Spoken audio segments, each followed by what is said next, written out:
Hey everyone, this is Chaplain Denny. Welcome to another episode of Chap Chat.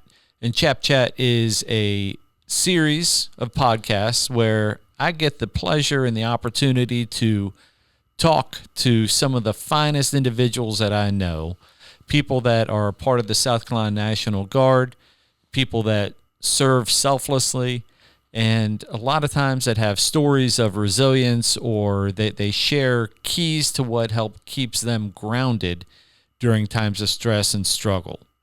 And today I have the pleasure of having my friend, Sergeant Travis Duncan, here with us. And Travis, I know you've been on some podcasts before. I have. Never on Chap Chat. Never on Chap Chat. Yeah. So welcome. And so can you take a minute? I know that you've shared on previous podcasts some of the programs that you're involved with. Sure. I am the State Resiliency Coordinator with the Service Member Family Care Directorate here of the South Carolina Army National Guard. So what Service Member Family Care is, they're all the support programs for service members and their family, right? So suicide prevention, behavioral health, family programming, right? So education falls in that realm. So does IPPW, the DEER's office, employment services. Mm-hmm. So all of those support programs that are more of a benefit to service members, that's kind of where they all reside. Okay. And when you are not working here full time, what unit are you with? The 133rd Military Police Company. Okay. And how long have you been with the MPs? I have been with the MPs since 2009. Okay. Right. So I started out with the 131 out in Beaufort, mm-hmm. which is no longer around. And then I was with the 132nd, and then finally ended up with the 133rd. Okay. So you hit them all. Well, everything except for HHD. Right. So right. I'll make it there eventually, I guess. Right. What do you enjoy about being an MP? Being an MP saved my life. Yeah. Tell me about that. 100%. How so? So I was originally assigned to a cav troop, Troop B 202 Cavalry. It was the last cavalry troop here in South Carolina. It's long lineage within the South Carolina National Guard. That unit went away or was phased out after we got back from Afghanistan. I was struggling when I came back from Afghanistan with like PTSD and all sorts of things. And the first sergeant of the MP company that was being put in place to replace us was a first sergeant by the name of Johnny Ard. And they were basically giving us the option of staying with the cav troop and ending up in like Fort Mill or with like one of the light infantry guys, companies, or becoming an MP. And because I was struggling so bad, First Sergeant Ard pulled me off to the side. He was like, listen, there's a lot of opportunity here. You're a very bright soldier, but you got a lot of things going on. Mm-hmm. He's like, you need some extra discipline in your life. He was like, and where best to get that than becoming an MP?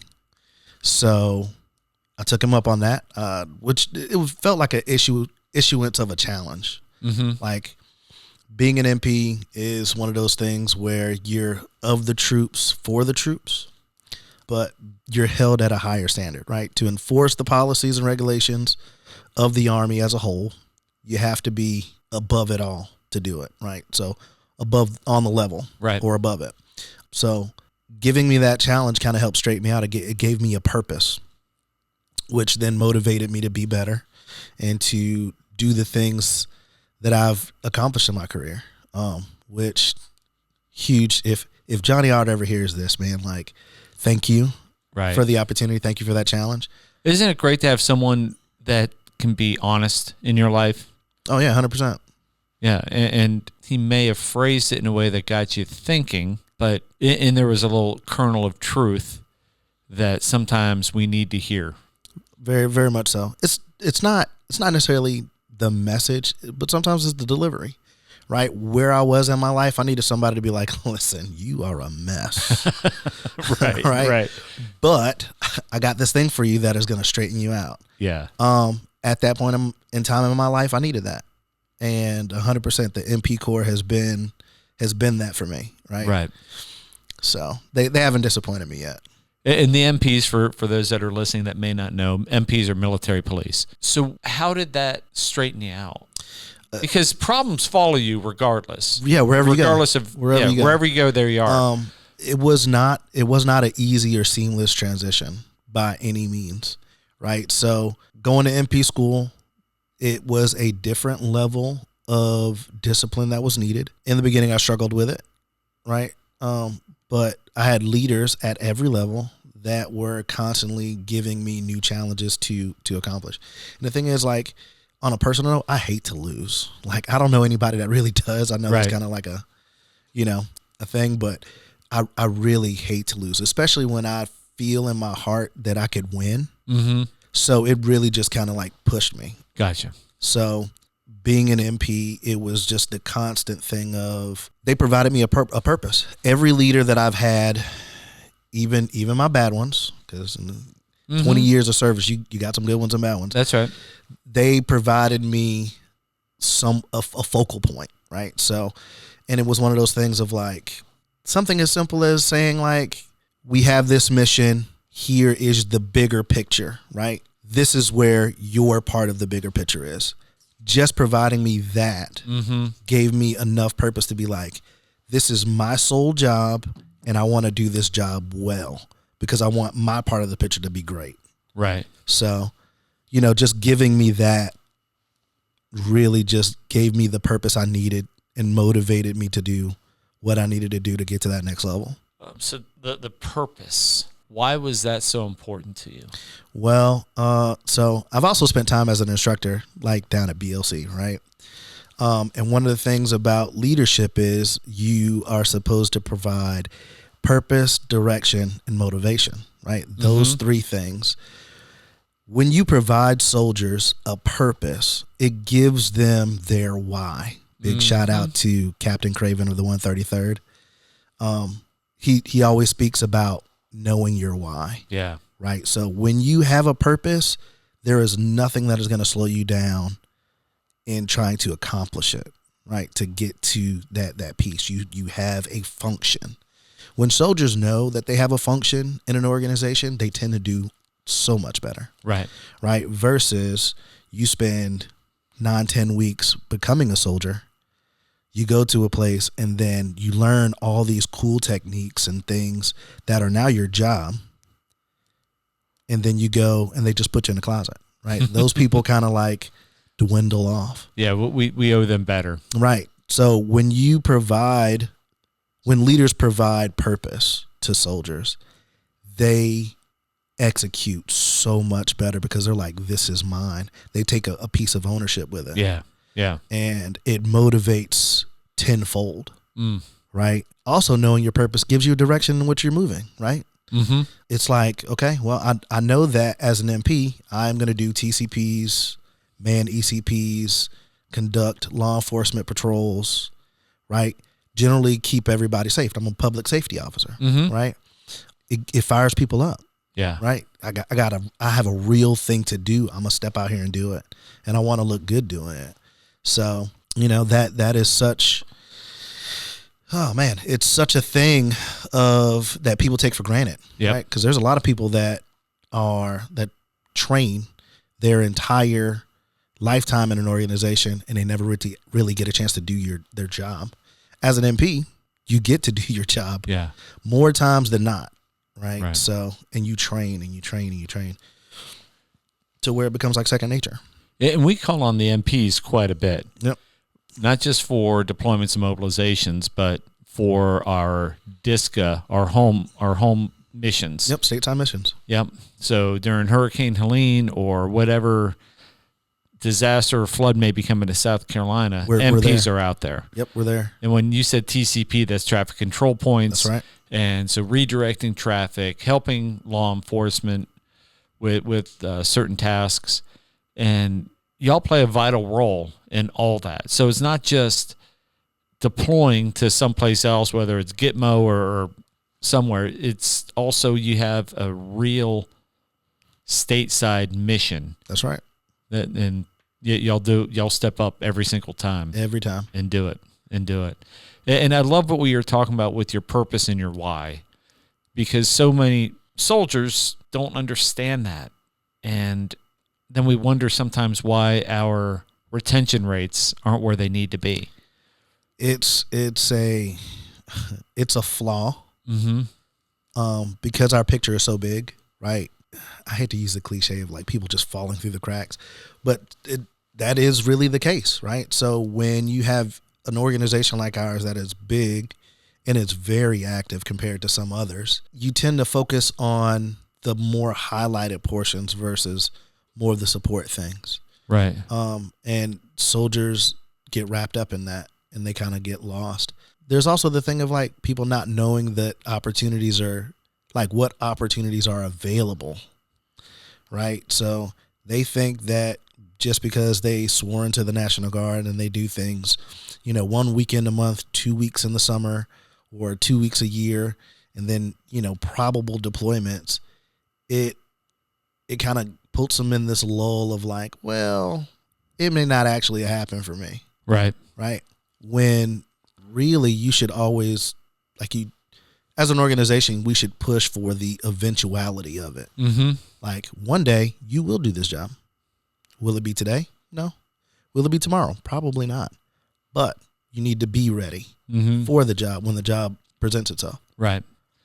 And one of the struggles I have is when I talk to soldiers and they're like, I'm just this or I'm just that. And I stop them and I'm like, no, you're not just anything. You serve a purpose within this organization. You are filling a slot that in the big picture of things, they created this slot for you to do this. There's no just. So I remember when I was at a grocery store at Fort Cavazos, and I was talking to one of the employees there, and I said, "What do you do here?" He said, "I'm just the guy who puts meat out." And when I hear that he's making himself less than. And I said, no, if it wasn't for you, I wouldn't be able to get the food that I'm going to be making for dinner tonight. I said, to me, that's a pretty valuable role. 100%. If you weren't here, I wouldn't be able to get that. It's a small example, but no one is just anything. Right. And you can also move that outside the military context. 100%. I'm just a truck driver. I'm just a street sweeper. No, man. Y'all got a purpose. Yeah. There is a purpose to everything under the sun. Definitely serves a greater purpose. Yeah.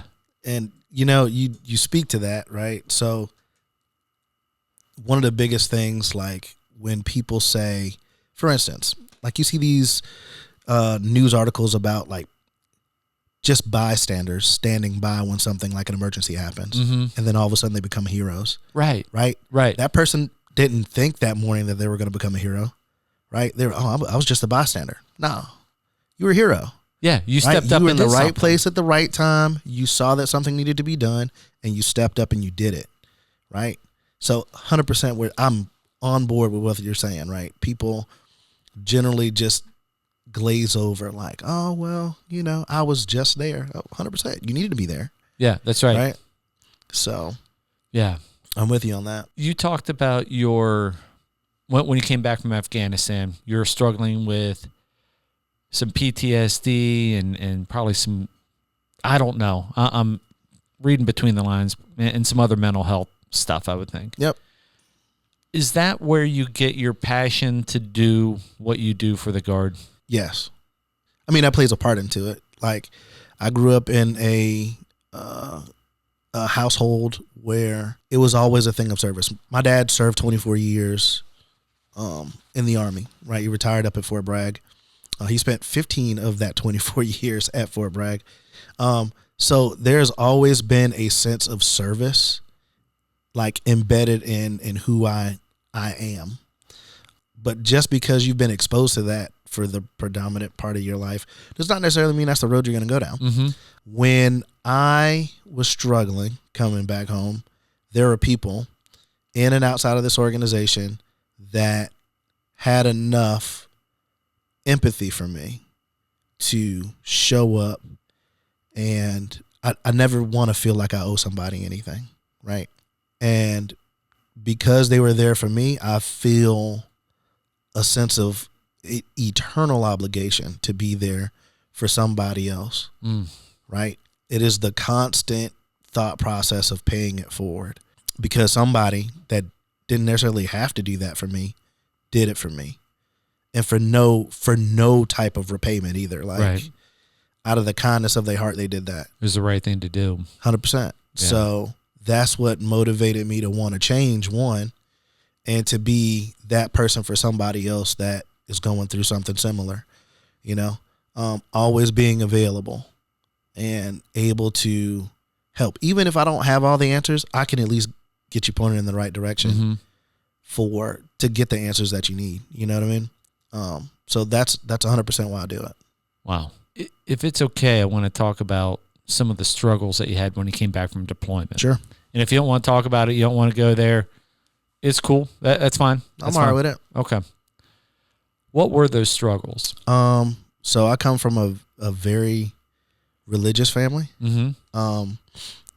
Going to Afghanistan was one of those dreams that, like, I've always had, like, yes, I'm finally I went to, like, just some backstory. I came into the Army in 2004, right? There was conflicts in Iraq going on. There was conflicts in Afghanistan. I shipped to basic with guys that as soon as we were done with basic and AIT, those guys were shipping out to units that were deploying. Mm-hmm. So it was the thing of, like, the super macho thing of, like, oh man, I want to deploy. I want to get out there. I want to get into it.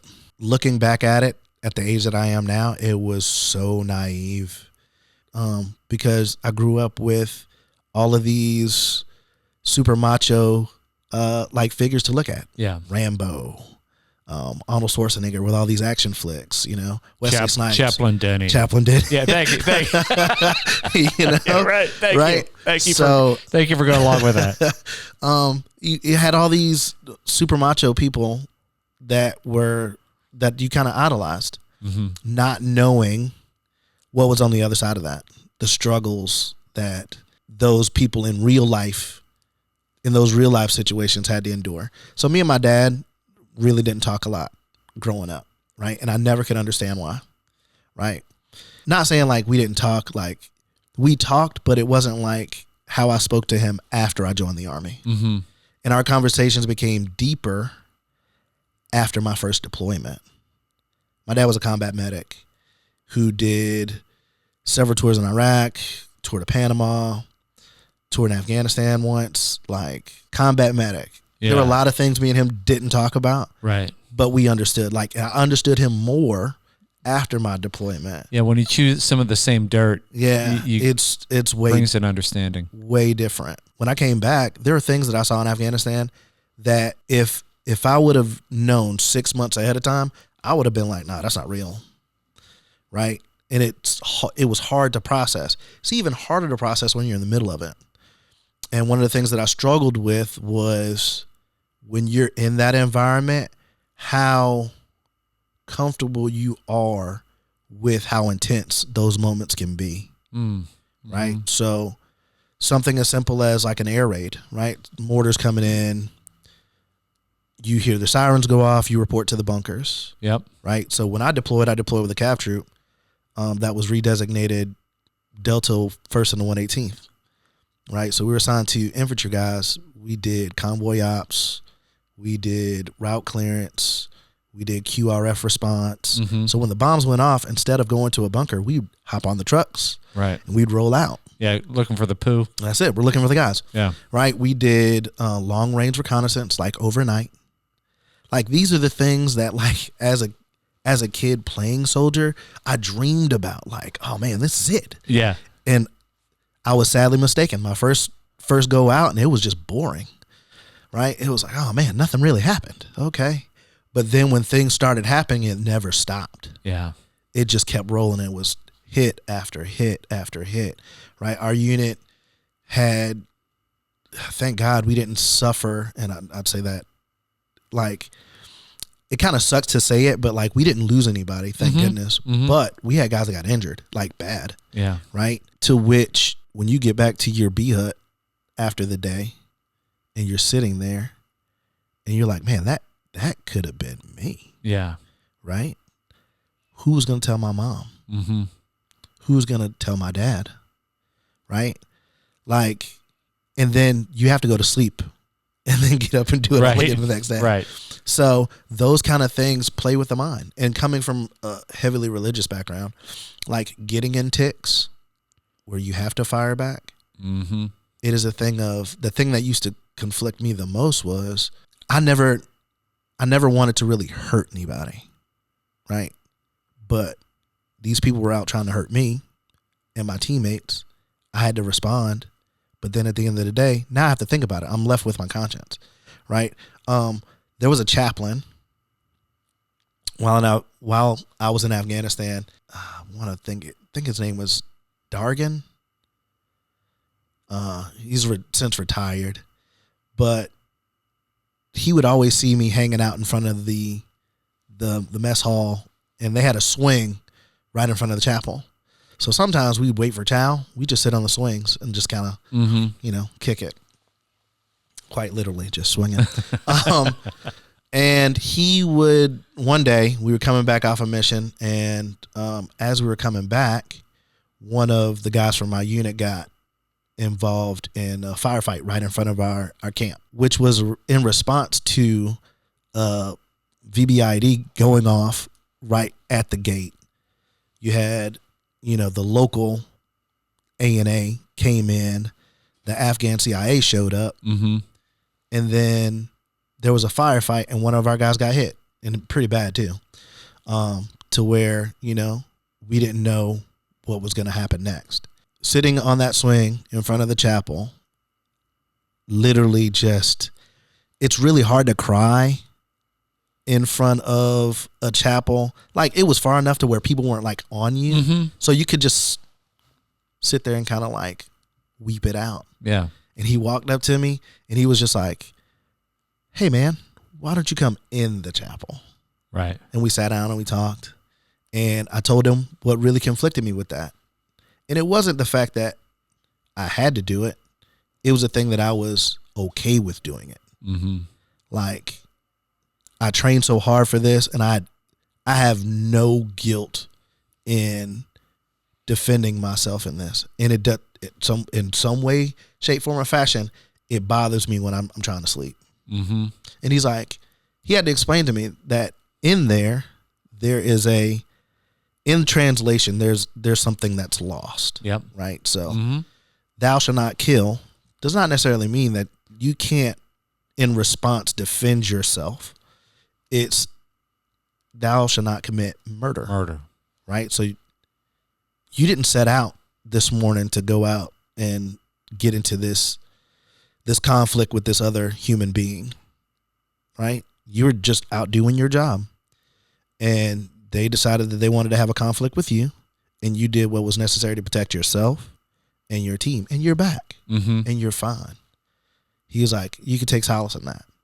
He was like, which is great to hear. Sure. Right? It eases. It absolves you. For the moment. And then you're like, man, I got to get up and do this again tomorrow. Right. Yeah. Right? Yeah. Those kind of things. Those kind of people are essential to the welfare of soldiers. Yeah. Right? Soldiering is hard. Most people don't understand that, because right now we're in peacetime.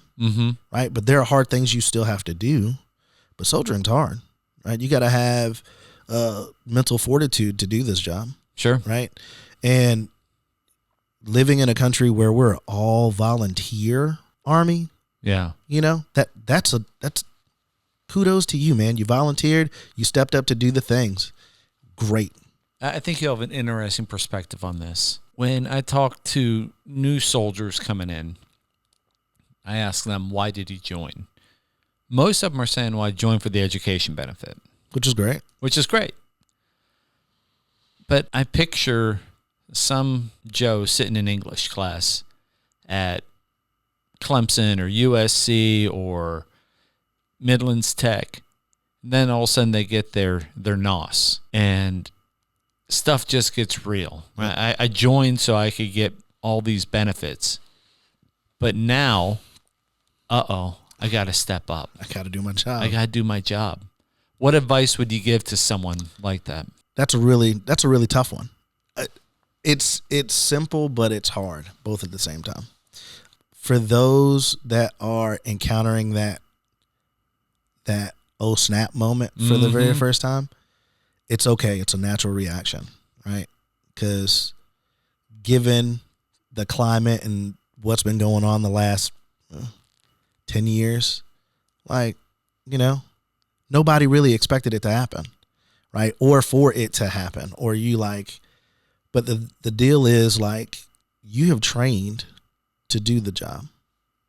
It's a confidence thing at this point, man. Mm-hmm. You 100% can do it. You can 100% have a good time doing it. You can learn a lot.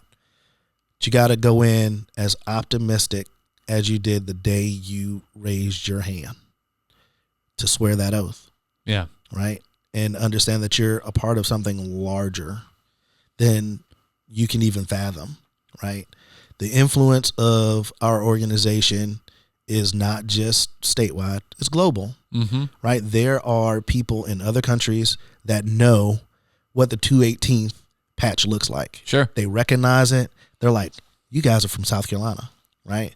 So know that the organization in which you serve has a long history of service, right? Serving a greater purpose for the greater good. Yeah. And just take that and,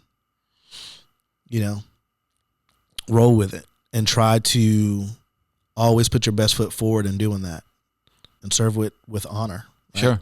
Yeah. So yeah, living those Army Corps values, something you learn from the very beginning. So that's good. That's good. And then when you came back after your mobilization, what haunted you? We had a few people that committed suicide when we got home. There was, again, like some people that got injured over there, and they had larger things going on in their lives. Like they had wives, they had kids, right? I'm just some 20-something-year-old kid that by the skin of his teeth made it through unscathed. That was definitely in some situations that I probably shouldn't have walked away from unscathed. But, thank God I, made it through the way I did. There was a level of guilt. Lost a few friends after deployments that weren't as intense, right? So I went to Kosovo. I went to Gitmo. We had some people that after those deployments, they weren't as high profile as the Afghanistan mission, but came back and completed suicide. And that's one thing that haunted me the most, was like, I literally was talking to one person a few days prior. And then to hear the news that they took their own life, like I was just talking to him. Right. Why couldn't I see the signs? So I dove into, the ACE program and the ASSIST program and trying to learn as much as I could about what it looked like. That way I could help, right? Going to those services for those individuals was tough. Oh, yeah. Very tough. Not only because I felt sorry that I wasn't able to help that individual in their time of need, but just the pain and anguish that was left behind from it. Right. That's very tough to digest when you're like, man, I was just talking to that guy, and now like his mom, his dad, that they won't ever be able to, do the great things with them, hug them, love them. All they have left is a memory, and that's rough. It is. And I never want anybody to have to experience that to that level anymore, right? That's why I've gotten into this job. That's why I take things as serious as I do with my job and my service, because it's important. That's why I want to train people to be resilient leaders. That way they can identify the warning signs and get people the help they need, because that's what, I mean, people need help. Yeah. And because we are in an organization that's so heavily vested in tradition, in that you become prideful and you're like, no, I'm too strong for, nobody will ever understand, what I got going on.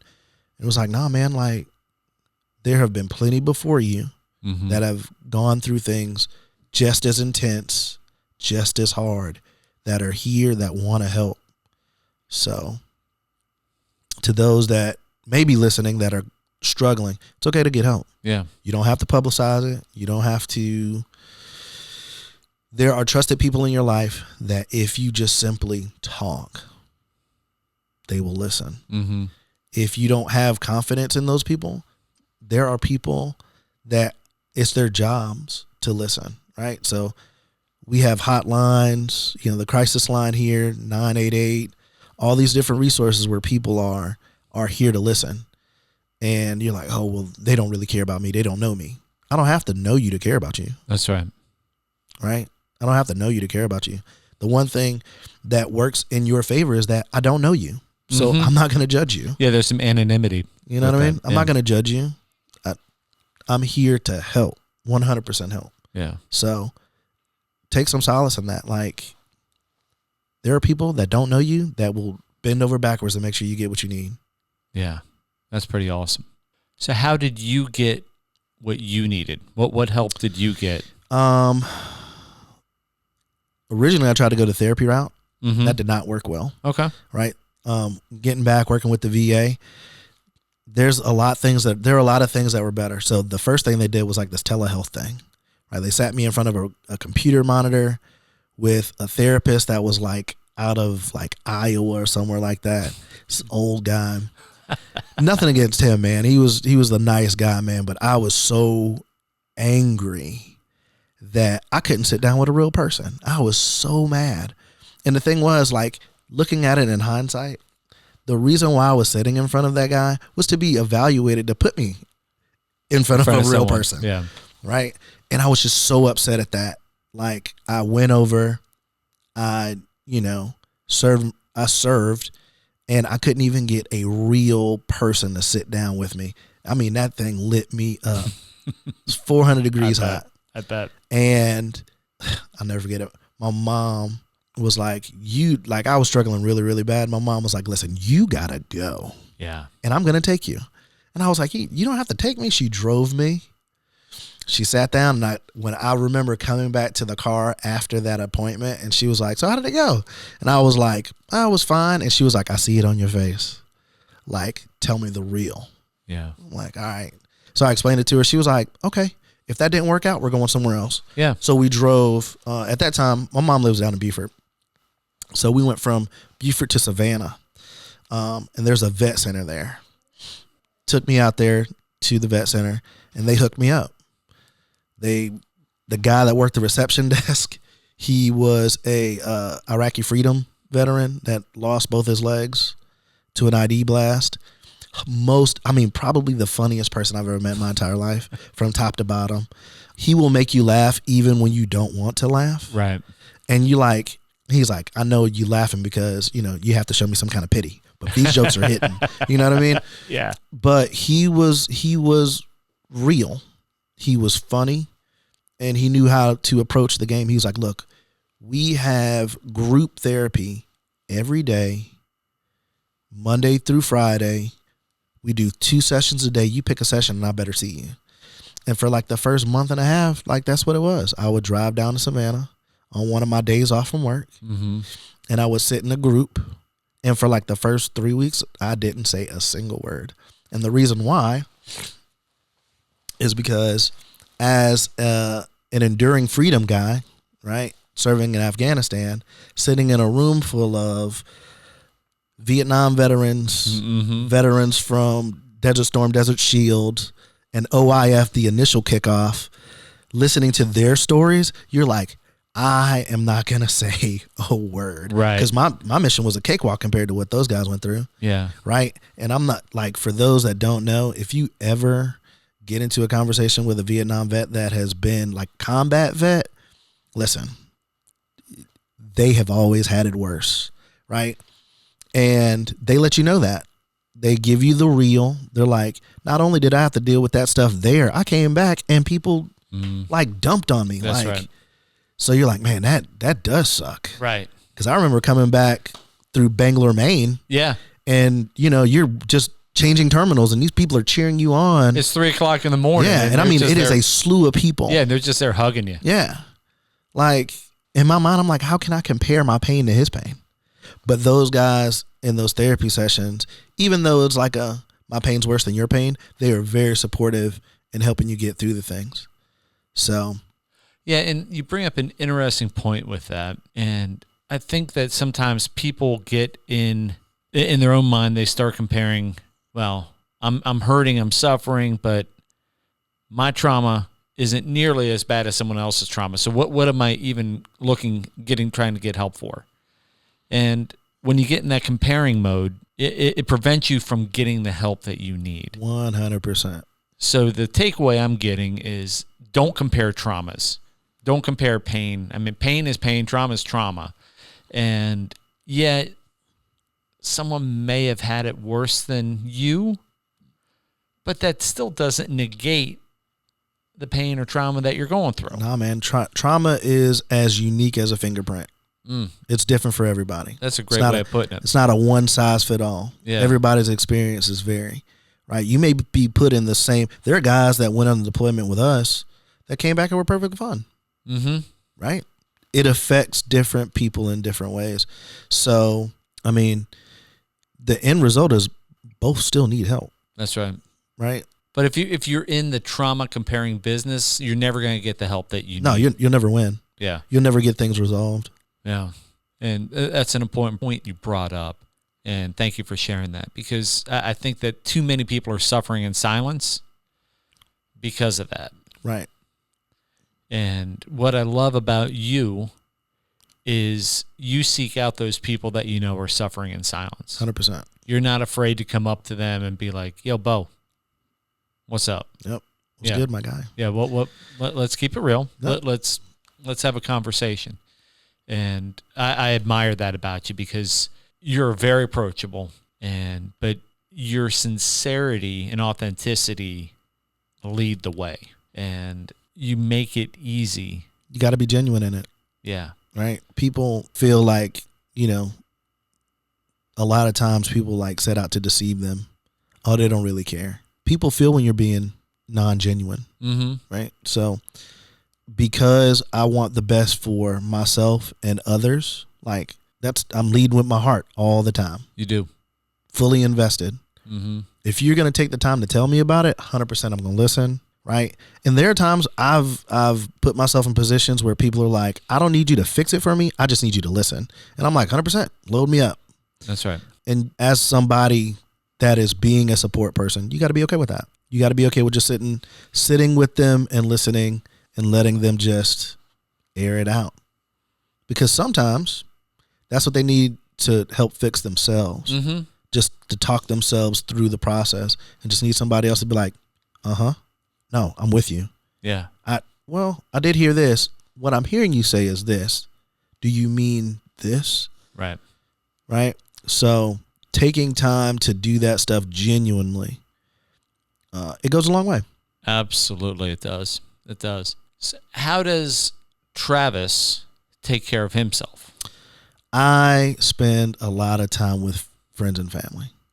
I thrive in social environments. I need to be around people. Mm-hmm. Right. My wife is an introvert, so it kills her. It kills her. Oh my gosh. I'm like, hey, we need to do a barbecue this weekend. She's like, I just want to kick it at the house. I'm like, it's okay. I'll take the kids. We'll go. Yeah. And my kids are they are extroverts to the max. And I love it. I love it. Being around people, doing doing things like it was instilled in me early on to volunteer and to be a part of, the volunteer movement. So I'm instilling that in my kids early, right? We go out to the suicide prevention walks. We go and pick up trash. Like we volunteer for different things, and I'm teaching them that early because I want them to look back and be like, you know what? We always tried to put ourselves in a position to help people with no reward, like nothing out of it. Now, my daughter may tell you she does it for the treats, right? Like the little Debbie cakes and all that stuff, because, that's what we give her. But, the greatest gift is to see the satisfaction of somebody else getting help. Yeah. And being like, you know what, man? When the chips were down, you were really there for me, 100%. Yeah. Right? What a great lesson to pass on to your kids. Oh, yeah, 100%, man. I'm trying to raise good people. You're doing it. You're doing it. You're sharing the story when you were deployed and you had the chaplain there with you. And you said you came from a religious background. Yep. How did your faith help you through some of those difficult times, even when it may have your faith may have been in conflict? So my uncle was a pastor of a church down in Laurel, Florida. And we would always have to go to Vacation Bible School. I'm not going to front. As a kid, I hated Vacation Bible School. Absolutely hated it. Right? Because at Vacation Bible School, you do like Bible drills. You would, learn all these different verses that were supposed to, at that time, I didn't realize it. Those were my blankets, right? I'm constantly reminded of train up a child in the way that they should go, and they won't soon depart from it. In those moments when I felt that I was struggling the most, I buried myself in my Bible, lived in it. I would go through and read Bible verses that brought me comfort. I would look at the struggle of David, the wisdom of Solomon, and look at how God would put them in positions to test them and their resolve, and then guide them to the appropriate answer. In that, if you look at those figures, they always did the same thing. They would meditate, focus on what the task was in the moment, and look for counsel. Always look for counsel. And living by that model, I would do the same thing. I would look to somebody else that was older, that was maybe not necessarily older, wiser, that had been in experiences that I hadn't been in. And I would ask them, like, how did you get through? Most of the people that I would speak to had a religious background, right? So they were believers. There were some that weren't. I had a buddy of mine he's Muslim, and he would always talk about his experience and his conflict of being deployed in a region of the world that is predominantly Muslim. Sure. And how he felt conflicted in his service sometimes. But then he would always I go back, I read my Quran, and I understand that the regime that is doing the harm, they're not really living by the word. So that's how I digest that, which was great. Sure. Right? Absolutely. So when those very difficult times were going on for me in my life, I would go back to reading my Bible, and it was always just something of like, it would just pop up for me. Like, you need to go, I need to go read a little bit. Or I would find I'd be put in a position where I had downtime, and the only thing I had on me was the little pocket Bible I had. So those kind of things. Yeah. It's kind of funny, but he's always there when you need him. Yeah. Yeah, I'm always amazed by the Bible. It was written millennia ago, and yet it's still living and breathing. 100%. Meet you where you're at almost every single time. It's hilarious sometimes how it is still relevant, right? Yeah. You look at just human nature, and you're like, man, I still see it. Right. I see it all. So it's hilarious. Yeah, I find so much of myself and David, right? His rebellion. and the way that he would test God or stray from God, but yet Found his way back every time. Yeah. Every time. Yeah. Every time. Job was 100% one of my favorite. Dude, right? I mean, just ripped through. Yeah. You know what I mean? Just everything that could go wrong did go wrong for him. Literally left with nothing. And all he had left was his health. And even that started to fail. But he never gave up. Right. Like the epitome of resilience, in the sense of like, I know that my faith is stronger than anything, and I'm not going to give up on it. And with that, he got everything tenfold. Right. Like so much more. Right. So when the chips are down and things are seem like they just can't get any worse, hanging on to your principles and knowing that you serve a greater purpose, and acknowledging that and stepping in the right direction, looking for good counsel, it'll get you on the right track. Absolutely. Every time. And you don't need to be a Christian to do that. Nope. What we're talking from our faith tradition and our worldview and our lens. But if you take into account what Sergeant Duncan's saying, regardless of faith tradition or no tradition at all, seek wisdom, seek counsel, take time to meditate, think about things. Invariably, you're going to be on the right track. 100%. Buddy, I appreciate you. We're going to wrap this up, but you've spit some wisdom at us. You know, it's been a really good time. And really good time. I appreciate you sharing your deployment story with us, and also your struggles. Yep. And also how you've been able to grow through those struggles. I really can't attest to any of my success without people.